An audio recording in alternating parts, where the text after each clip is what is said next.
it's Cindy A. Lewis, and I mentioned this in my Dollar Tree video that I posted real quickly.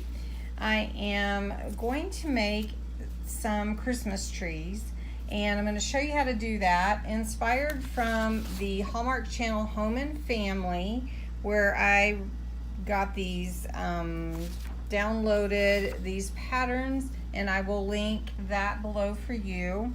I have some paper from the Dollar Tree, a ruler, which is the only one they had at Dollar Tree, some glue dots, and a glue stick, and the pattern. I'm going to attempt the small tree. I am out of town, so I'm just going to try to make some trees, and I will show you how to do that. And then some paper, and this is actually from the Dollar Tree. This is glitter paper, so I was excited to find it, and I should be able to make a number of little trees with it. And then a pair of scissors. And these are Dollar Tree scissors as well. This is a great craft to make these little paper Christmas trees with your kids, or with your children's church, or if you just want to do a little scene of Christmas trees on a cabinet or a table. This would be a really inexpensive way to create a beautiful scene or tabletop decoration. So the first thing that you need to do is, of course, get your pattern downloaded, print it out, and cut out your trees. Now, one thing that you can do is print directly on your paper if it will go through your printer, or you can just trace the pattern onto your paper. And I'm going to do that. My small tree pattern, and I have traced out the number of trees that will fit on my sheet, which is 5. But for the Christmas tree, you can either do a 3 piece tree or a 4. I'm going to make a 4-piece tree, and you'll see what I mean. Now, just to let you know, this glitter paper, that I have a mess here, this glitter paper actually is adhesive back, which I didn't pay attention to when I purchased it, but I just wanted to let you know, I am leaving, since I'm using this paper, I am going to leave the backing on because I need that stability for the tree. So for this project, I'm going to use the whole sheet as is. Now I'm going to cut these out,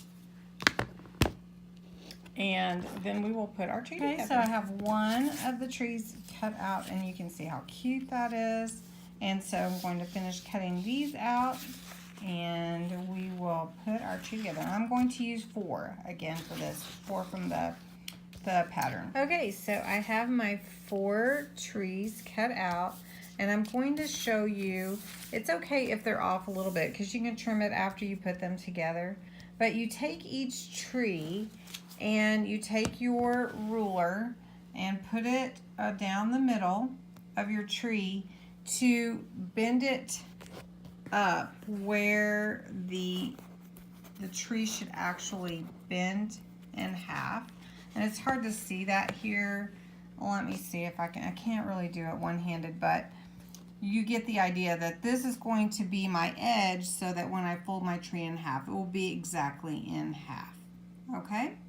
Now, the way that you want to fold it is your right sides together. So for instance, like for this paper, this would be the side that I will be gluing, and this is the side that I want out facing. So I'm going to do that, and I will show you what that's like. Okay, so you can kind of see what you need to do, and then you will crease the middle of your tree so that your sides go together evenly.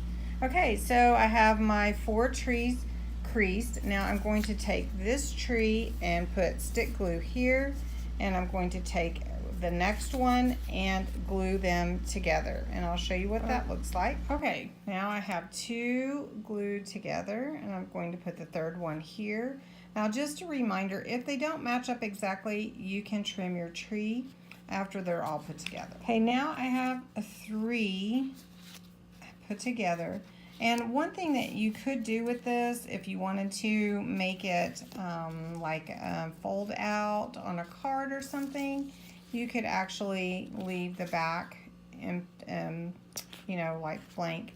Now, if you wanted to use 3 as your tree, you could certainly do that and just do 3 like that. But I'm going to put the 4th one on, and basically I'm going to glue this one here like this. Oops, sorry, like this. It's hard holding my camera and crafting.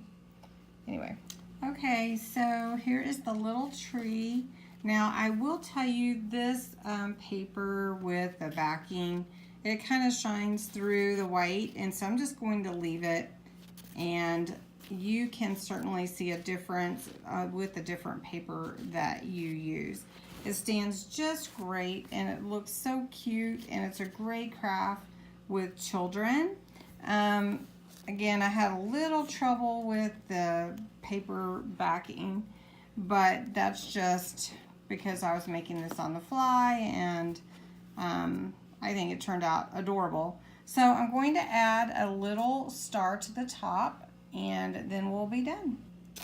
Okay, so I just made a little star to go on top of my tree, and I'm going to take one of these glue dots and put it on there. Okay, and there you have it. Really simple, and it will depend on the paper. If you want your star to show on both sides, like if you're going to put it out in the center of the table, you may want to put one star on this side and another star on this side. But since I'm going to put mine back to the wall, then I will just put it that way.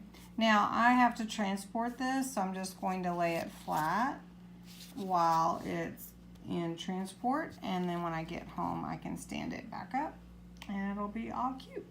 So anyway, I hope you enjoyed this craft. It's an easy, simple craft that you can do using Christmas papers that you have at home, scrapbook paper.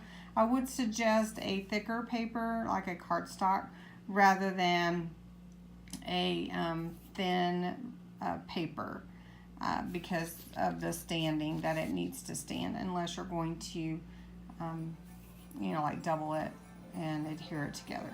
So anyway, thanks for watching. This is like crafting on the road, and it's so much fun. So anyway, until tomorrow, bye-bye.